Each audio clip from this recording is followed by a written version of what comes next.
Hello students, আশা করি তোমরা সকলে ভালো আছো। আজকে এই ভিডিওতে তোমাদের সকলকে স্বাগত জানাই।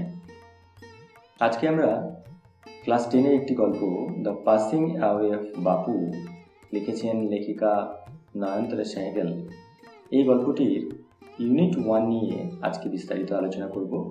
ইউনিট 1-এর যাবতীয় টেক্সটের শব্দার্থগুলোকে জানব এবং এর বাংলা অর্থ কীভাবে করতে হয় সেটা শিখব। তো মূল গল্পে যাওয়ার আগে আমরা গল্পের লেখিকা নয়নতারা সেহগল সম্বন্ধে একটু জানি। নয়নতারা সেহগল, এটিই তার পুরো নাম। তিনি ছিলেন আমাদের স্বাধীন ভারতবর্ষের প্রথম প্রধানমন্ত্রী পণ্ডিত জওহরলাল নেহেরুর বোন বিজয়লক্ষ্মী পণ্ডিতের কন্যা। তিনি একজন মহিলা সাহিত্যিক এবং তিনি প্রথম ভারতীয় মহিলা যিনি ইংরেজিতে লেখালেখি শুরু করেন। তিনি মূলত লিখতেন ফিকশন, এসেইজ অ্যান্ড পলিটিক্যাল রাইটিংস, অর্থাৎ সাম্প্রতিক বিষয়ের উপরে তিনি লেখালেখি করতেন। অনেক প্রবন্ধও লিখেছেন। তার লেখার বিষয়বস্তুর মধ্যে রাজনীতির একটি গুরুত্বপূর্ণ ভূমিকা ছিল। এবারে তার উল্লেখযোগ্য লেখাগুলো সম্বন্ধে আমরা একটু জানব এবং মনে রাখার চেষ্টা করব। যেমন রিচ লাইক আস, এটি তাকে ভারতবর্ষের সবথেকে বড় সাহিত্যের পুরস্কার সাহিত্য একাডেমি পুরস্কারটি এনে দিয়েছিল। Prison and chocolate cake, lesser breeds, plans for departure. আরও একবার বলছি, reach like us, prison and chocolate cake, lesser breeds, plans for departure. তো এবারে চলো গল্পটি শুরু করার আগে আমরা গল্পটির বিষয়বস্তু সম্বন্ধে একটু জানি। The text, an extract from Nayantara Sehgal's memoir, Prison and Chocolate Cake, recounts the incidents following the death of Gandhiji. It vividly describes not only the author's personal sense of loss, but also the collective grief of the entire nation at the passing away of Mahatma Gandhi.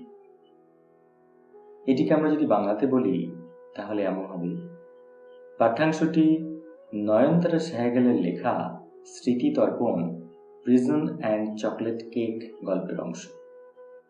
পাঠ্যাংশটিতে গান্ধীজির মৃত্যু পরবর্তী ঘটনাক্রমের বর্ণনা দেওয়া হয়েছে। মহাত্মা গান্ধীর মৃত্যু কেবল লেখকের ব্যক্তিগত ক্ষতি নয়, বরং সমগ্র দেশের সমষ্টিগত দুঃখের বহিঃপ্রকাশের বিস্তারিত বিবরণ এই পাঠ্যাংশটি আমাদের সামনে উপস্থাপিত করে। দ্য পাসিং অ্যাওয়ে অফ বাপু গল্পটির শিরোনামের মধ্যেই আমরা গল্পটির বিষয়বস্তুটিকে অনুধাবন করতে পারছি, অর্থাৎ গান্ধীজির মৃত্যুর পরবর্তী যে ঘটনাগুলো ঘটেছিল সেই ঘটনাগুলোই লেখিকা তার লেখার মাধ্যমে ধরতে চেয়েছেন। লেখাটিকে 3টি ইউনিটে ভাগ করা হয়েছে এবং প্রত্যেকটা ইউনিট আমরা যখন পড়তে শুরু করব জানতে পারব যে তদানীন্তন সময়ের গান্ধী মৃত্যু পরবর্তী ভারতবর্ষ কেমন হয়েছিল বা কেমন পরিস্থিতি তৈরি হয়েছিল, সেটা একটা যেন জ্বলন্ত উদাহরণ আমাদের এই লেখার মধ্যে দিয়ে আমরা জানতে পারবো।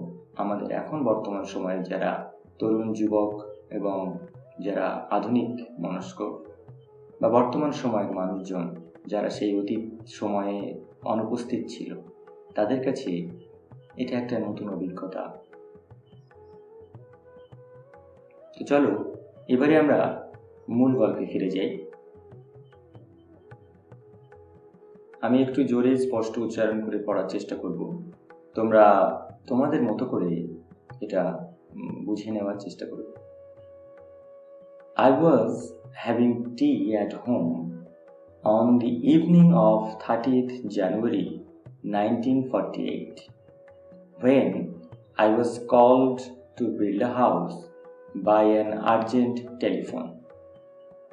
Gandhiji had been shot on his way to a prayer meeting. I was numb with shock as I got into the car. At the Birla house, Gandhiji's relatives and followers had gathered around his body. There was silence in the room as Gandhiji breathed his last. Words of Bapuji's death had spread through Delhi like a flame fanned by wind. Sad groups of men and women had collected around Birla House. Out of every window, one could see a brown blur of faces. They did not make a sound. There was an unnatural silence. It was as if time stood still for those few minutes. The people were too stunned to speak in the beginning.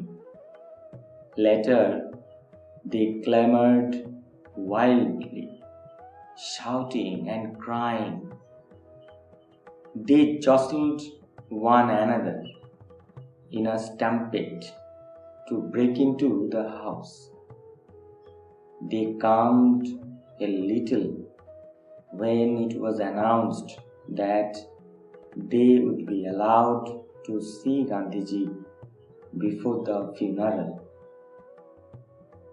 When one is faced with the shock of a loved one's death, one whimpers, "What will become of me now that he has left me?" This was surely the question uppermost in the mind of the mourning people. They looked like lost children.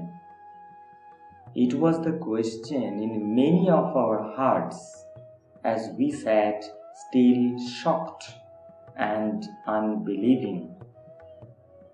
We listened to the broadcast telling the people of India that their Bapu was no more. আমরা unit 1-এর টেক্সটগুলোকে পড়লাম। এবারে তোমরা খেয়াল করো, এই unit 1-এর যে কঠিন শব্দগুলো আছে তার একটা লিস্ট আমি রেখেছি তোমাদের সামনে। এবারে এই লিস্ট থেকে আমরা শব্দের অর্থগুলোকে জানার চেষ্টা করব এবং তোমরা মনে করলে এখান থেকে এগুলোকে নোট করে রাখতে পারো। তো চলো আমরা শব্দের অর্থগুলোকে জেনে নিই। হ্যাভিং, হ্যাভিং কথার অর্থ নেওয়া বা থাকা বা খাওয়া। হোম কথার অর্থ বাড়ি, ওয়েন মানে যখন। কল্ড ডাকলো। আর্জেন্ট জরুরি। শর্ট কথার অর্থ গুলি। প্রেয়ার কথার অর্থ প্রার্থনা। মিটিং মানে সভা। নাম্ব বিবশ বা অবশ। শক কথার অর্থ আঘাত। গট ইনটু উঠে পড়লাম। রিলেটিভস কথার অর্থ আত্মীয় পরিজন।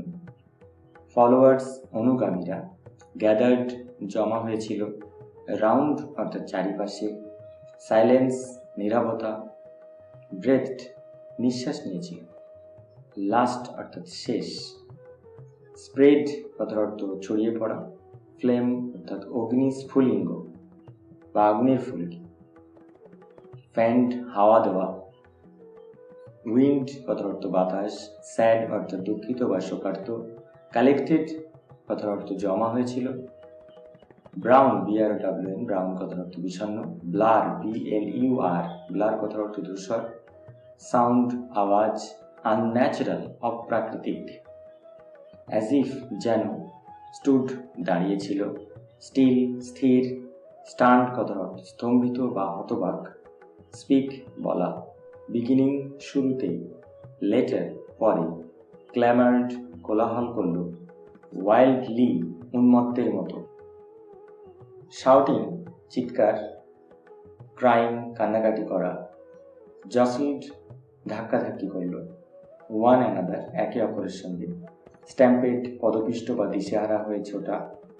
ব্রেক ইনটু অর্থাৎ জোরে প্রবেশ করা, কামড শান্ত, অ্যানাউন্সড ঘোষণা করল, অ্যালাউড অনুমতি দিল, বিফোর আগে, ফিউনারাল কথার অর্থ অন্ত্যেষ্টিক্রিয়া, আর ফেস্ট কথার অর্থ সামনাসামনি হলো, লাভড ওয়ান প্রিয়জন, হুইম্পার্স কথার অর্থ বিলাপ করা, শিওরলি নিশ্চিতভাবে, আপারমোস্ট অধিকাংশ, মার্নিং শোকার্ত, লুকড দেখে মনে হলো, লস্ট হারানো, হার্টস মন, আনবিলিভিং অবিশ্বাস্য, লিসেন্ড শুনল, ব্রডকাস্ট প্রচার, টেলিং কথার অর্থ বলা, নো মোর আর বেঁচে নেই। তো আমরা শব্দার্থগুলোকে জানলাম। এই শব্দার্থগুলো জানার পরে এবারে আমরা চেষ্টা করব যে টেক্সটগুলো আমরা পড়লাম সেই টেক্সটগুলোর বাংলা অর্থ করার। তো চলো আমরা বাংলা অর্থগুলোকে জানি।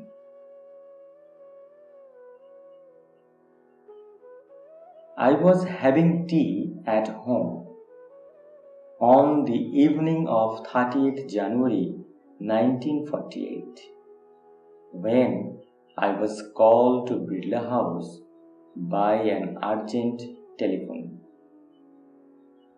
1948 সালের 30শে জানুয়ারি সন্ধ্যায় আমি বাড়িতে বসে চা পান করছিলাম। তখন এক জরুরি তারবার্তায় আমাকে বিড়লা হাউসে ডাকা হয়েছিল। Gandhiji had been shot on his way to a prayer meeting. গান্ধীজিকে তার প্রার্থনা সভায় যাওয়ার পথে গুলি করা হয়েছিল। I was numb with shock as I got into the car. আঘাতে বিবশ আমি গাড়িতে উঠে বসলাম। At the Birla House, Gandhiji's relatives and followers had gathered around his body. Birla হাউসে গান্ধীজির আত্মীয় পরিজনেরা এবং অনুগামীরা তাকে ঘিরে রেখেছিল।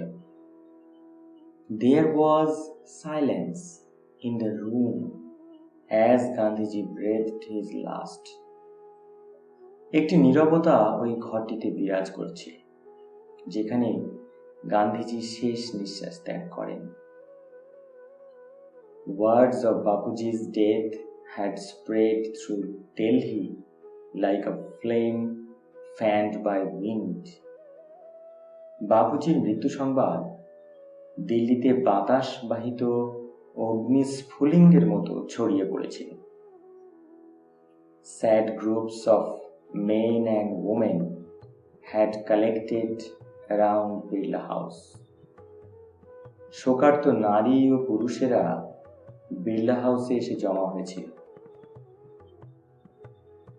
Out of every window one could see a brown blur of faces. প্রতিটি জানালায় বিষণ্ণ মানুষের ধূসর মুখের সারি দেখা যাচ্ছিল। They did not make a sound. তারা কোনো শব্দ করল না। There was an unnatural silence. সেখানে এক অপ্রাকৃতিক নীরবতা বিরাজ করছে। It was as if time stood still for those few minutes. মনে হলো যেন ওই কয়েক মিনিটের জন্য সময় থমকে গিয়েছিল। The people were too stunned to speak in the beginning. লোকজন শুরুতে এতটা হতবাক হয়ে গিয়েছিল যে তারা কোনো কথা বলতে পারছিল না। Later they clamored wildly, shouting and crying. পরে তারা চিৎকার, কান্নাকাটি সহ উন্মত্তের মতো কোলাহল করতে লাগলো। They jostled one another in a stampede to break into the house. ঘরের মধ্যে প্রবেশের জন্য তারা একে অপরের সঙ্গে ধাক্কাধাক্কি করতে লাগলো। They calmed a little when it was announced that they would be allowed to see Gandhiji before the funeral. সেই উন্মত্ত জনতা একটু শান্ত হলো যখন বলা হলো অন্ত্যেষ্টির আগে গান্ধীজিকে দেখতে দেওয়া হবে। When one is faced with the shock of a loved one's death, যখন কোনো প্রিয়জনের মৃত্যুতে কেউ দিশেহারা হয়ে যায়, one whimpers, তখন সে বিলাপ করে বলে, What will become of me now that he has left me? সে তো চলে গেল, এখন আমার কি হবে? This was surely the question uppermost in the mind of the mourning people. অধিকাংশ শোকার্ত জনতার মনে নিশ্চিতভাবে এই প্রশ্নটি দেখা দিয়েছিল। They looked like lost children. তাদেরকে দেখে হারিয়ে যাওয়া শিশুদের মতো মনে হচ্ছিল। It was the question in many of our hearts as we sat still shocked and unbelieving. আমরা যারা বসেছিলাম তাদের অনেকের মনেও এই প্রশ্নটা তখনও অবিশ্বাস্য ও আঘাতের মতো ছিল। We listened to the broadcast telling the people of India that their Bapu was no more. আমরা শুনলাম ভারতীয় জনতার উদ্দেশ্যে বাপুজির মৃত্যু সংবাদ প্রচার। তো আমরা দ্য পাসিং অ্যাওয়ে অফ বাপু এই বাস্তব গল্পটির ইউনিট 1 নিয়ে আজকে আলোচনা করলাম। আশা করি তোমরা সকলে বুঝতে পেরেছো এবং শব্দের অর্থগুলোকেও জানতে পেরেছো। ভারতবাসী হিসেবে মহাত্মা গান্ধীর মৃত্যু যে অপূরণীয় ক্ষতি করে গিয়েছিল, সেই প্রত্যেকটা অভিজ্ঞতা এই লেখনীর মধ্যে দিয়ে ধরা আছে। আমরা আশা করি সেগুলো জানতে পেরেছি এবং পরবর্তী ইউনিটে আমরা আরও অনেক বেশি কিছু জানব। তো আজকে এই পর্যন্তই। আশা করি তোমরা সবাই ভালো থাকবে। অশেষ ধন্যবাদ।